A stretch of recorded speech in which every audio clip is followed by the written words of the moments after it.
Assalamualaikum warahmatullahi wabarakatuh. Tabi pun. Perkenalkan, nama saya Niki Sasikrani dengan NPM 2113053027 dari kelas 1E Prodi PGSD jurusan Ilmu Pendidikan Universitas Lampung angkatan 2021.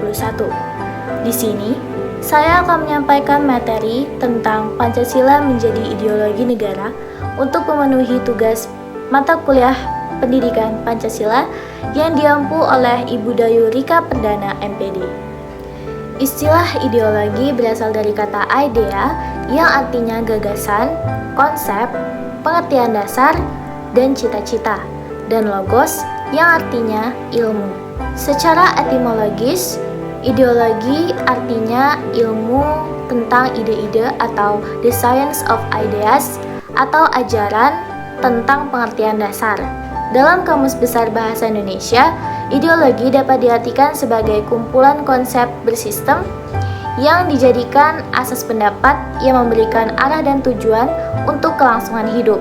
Dalam konsep ideologi negara, Jules Leren menegaskan bahwa ideologi masih berkaitan erat dengan perjuangan pembebasan borjuis dari belenggu feodal dan mencerminkan sikap pemikiran modern yang kritis.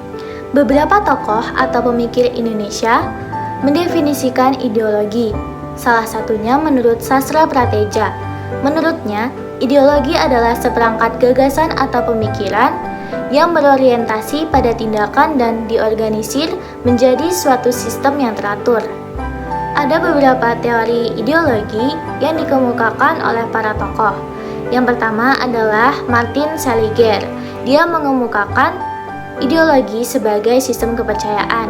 Kedua, menurut Alvin Goldner, dia mengemukakan ideologi sebagai proyek nasional.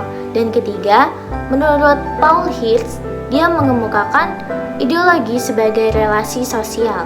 Hakikat Pancasila sebagai ideologi negara memiliki 3 dimensi.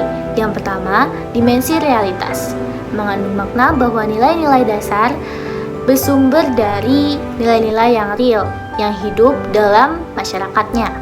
Yang kedua, dimensi idealitas, mengandung cita-cita yang ingin dicapai dalam berbagai bidang kehidupan, berbangsa, bernegara, dan bermasyarakat. Yang ketiga, dimensi fleksibilitas, mengandung kekuatan yang merangsang masyarakat untuk mengembangkan pemikiran-pemikiran baru tentang nilai-nilai dasar. Selanjutnya, urgensi Pancasila sebagai ideologi negara. Peran konkret Pancasila sebagai ideologi sebagai berikut. Yang pertama, ideologi sebagai penuntun warga negara. Artinya, setiap perilaku warga negara harus didasarkan pada preskripsi moral. Contohnya, kasus narkoba yang saat ini sedang merebak di kalangan generasi muda, yang menunjukkan bahwa preskripsi moral ideologis belum disadari kehadirannya.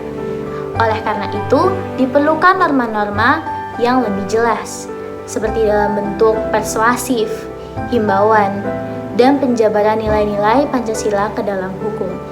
Yang kedua, ideologi negara sebagai penolakan terhadap nilai-nilai yang tidak sesuai dengan sila-sila Pancasila.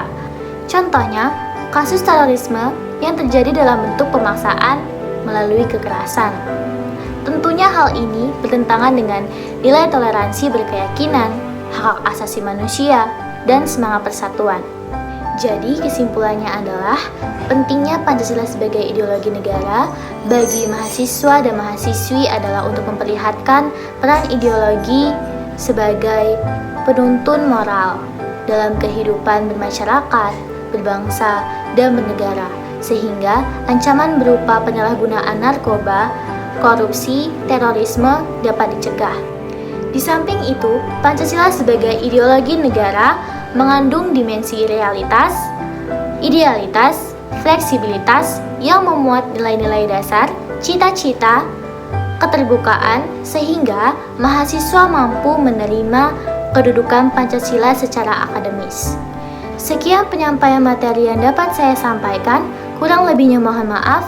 Terima kasih. Wassalamualaikum warahmatullahi wabarakatuh.